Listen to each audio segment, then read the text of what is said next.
수험생 여러분 안녕하세요. 상크리자스입니다.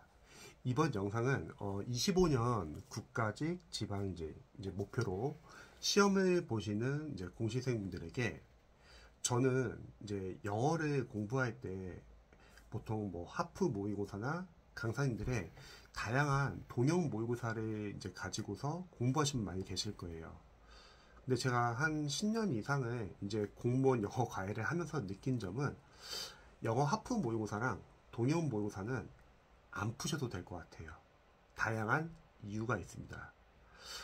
우선 제가 이제 영어과외 온라인 관리반을 운영하면서 학생들에게 시중에 있는 영어 강사님들의 교재 인강 관련해서도 질의응답을 상당히 많이 제공하거든요.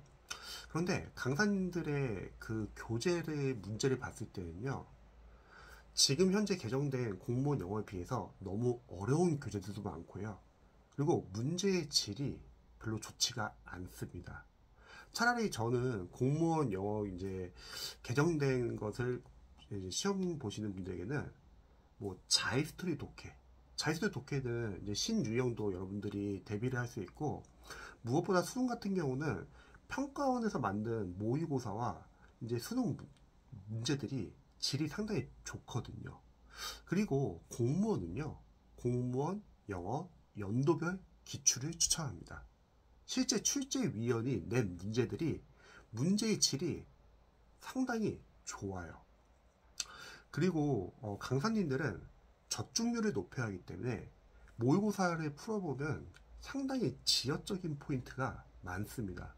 그래서 실제로 시험이 끝나고 나서 출제 적중률 같은 거 홍보할 때 어떤 모의고사 몇 회에서 뭐 몇 번에서 적중했다, 이런 식으로 홍보를 보통 많이 해요.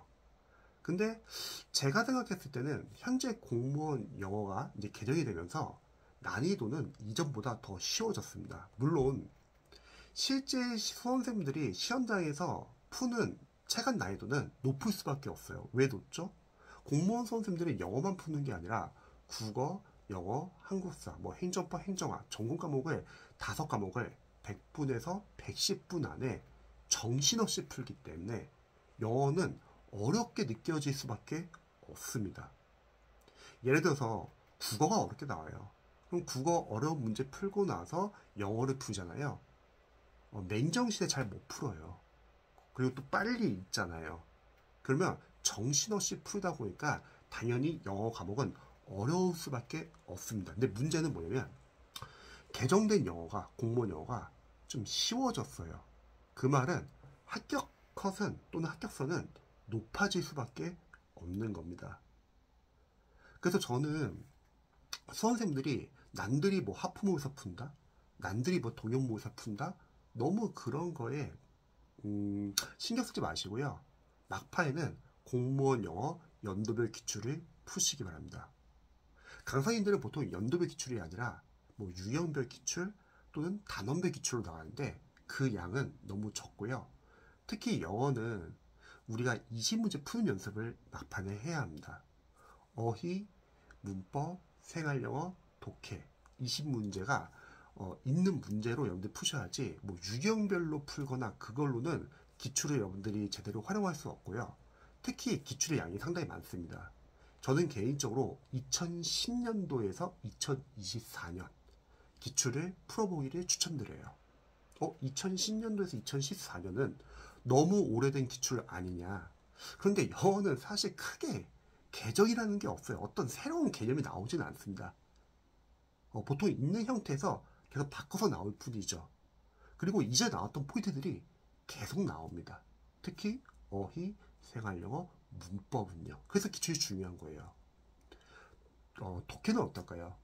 독해는 똑같은 질문 당연히 안 나오겠죠. 하지만 유형별로 접근하는 방법 같고요. 리딩 스킬 같고요. 어려운 문제 나온다 하더라도 소거법, 그리고 답의 단서, 오답 패턴 다 같습니다. 그러니까 검증된 기출 문제를 풀어주세요. 기출 같은 경우는 저는 총 3순위로 나누는데 1순위는 구급 국가직 지방직 서울시 2010년에서 2024년.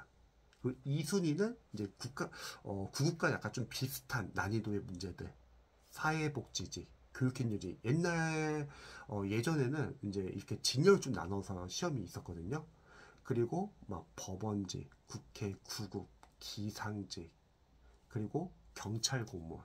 경찰 공무원 이제 영어 시험이 없어진 지 오래되었는데 경찰 공무원이 그 당시에 수능 영어에서 많이 따왔어요. 그러니까 강사로서 제가 강의를 해보니까 문제가 좀 매력적 문제들이 꽤 많습니다. 단순히 추천은 안 하는데 혹시 시간적 여유가 있고 만약에 1, 2순위를 다 푸신 분들은 3순위로 뭐 7급 국가직, 7급 지방직, 7급 서울시, 그리고 국회 8급 다 없어졌죠. 그래서 요 정도인데 제가 생각했을 땐 1순위, 시간이 없으신 분들 1순위까지 풀어도 되고요. 그래도 양이 꽤 많아요. 그리고 시간이 있으신 분은 2순위까지 풀면 괜찮을 것 같습니다. 연도별로 푸셔야 돼요. 그리고 기출은 단순하게 푸는 게 중요한 게 아니라 분석이 상당히 중요합니다. 몇 점을 맞았냐가 아니라 맞는 문제에서도 분석을 하고 틀린 문제를 분석해가지고 자신의 약점을 체크하는 게 상당히 중요해요. 그래서 기출을 풀고 나서는 어휘 같은 경우는 보기왕에 나온 단어와 선지에 모르는 단어들 중에서 내가 모르는 단어를 어휘 노트에 정리해 주세요. 왜요? 또 나오니까요.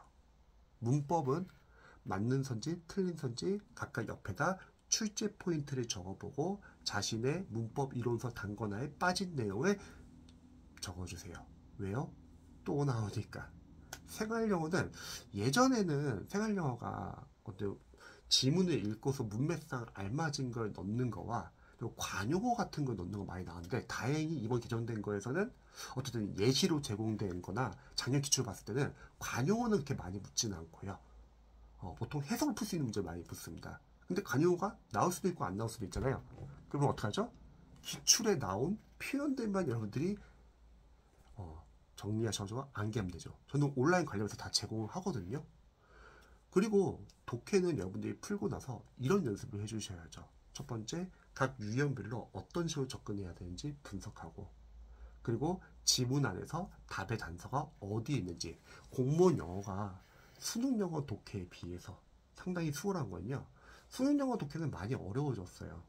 영어 원서를 읽을 수 있어야 되니까 대학교 올라가가지고. 그런데 공무원 영어는요, 답의 단서가 상당히 잘 보여요. 왜냐면 수능 영어에 비해서 공무원 영어 독해 지문은 짧거든요. 단지문이기 때문에 단서가 눈에 띌 수밖에 없습니다.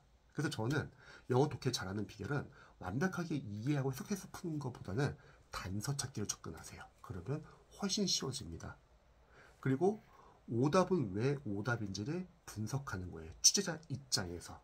취재자 입장에서는 오답을 이런 패턴으로 내는구나. 이걸 알면 출제자가 의도한 매력적인 오답을 여러분들이 고르지 않고 넘어갈 수 있고, 만약 모르는 문제가 나온다 하더라도 소거법을 활용할 때 선지에서 조금이라도 오답의 여지가 있는 거는 소거하면 됩니다. 그리고 해석이 안 되는 문장은 여러분들이 문장 노트에 적어놓고 철저하게 문장 구조 분석을 하셔가지고 자신이 취약한 문장 구조를 알 수 있다는 거죠. 이렇게 연습을 해야 여러분들이 실제 시험장 갔을 때 다 읽을 수 있어요, 지문을. 근데 이런 연습을 안 하면은 내가 평상시에 어떤 문장 구조가 약한지 모르고 시험장 갔을 때 당황한다는 거죠. 그런 문장을 딱 보면은. 마지막은 독해용 어휘예요. 영어 강사로서 독해 실력을 가장 빨리 올리는 방법은 어휘입니다. 독해 지문에 자주 쓰이는 어휘들이 많다는 거죠. 그런 어휘 노트에 정리해놓고 여러분들이 자투시에 눈을 자주 보는 겁니다.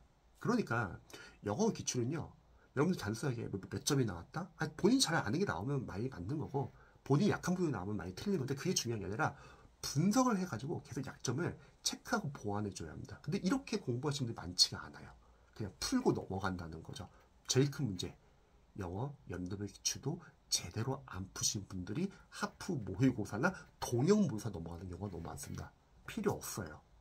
여러분들이 영어 연도별 기출까지 풀면요, 최소 85점에서 95점 이상은 나옵니다. 그래서 질이 좋은 문제를 푸시기 바랍니다.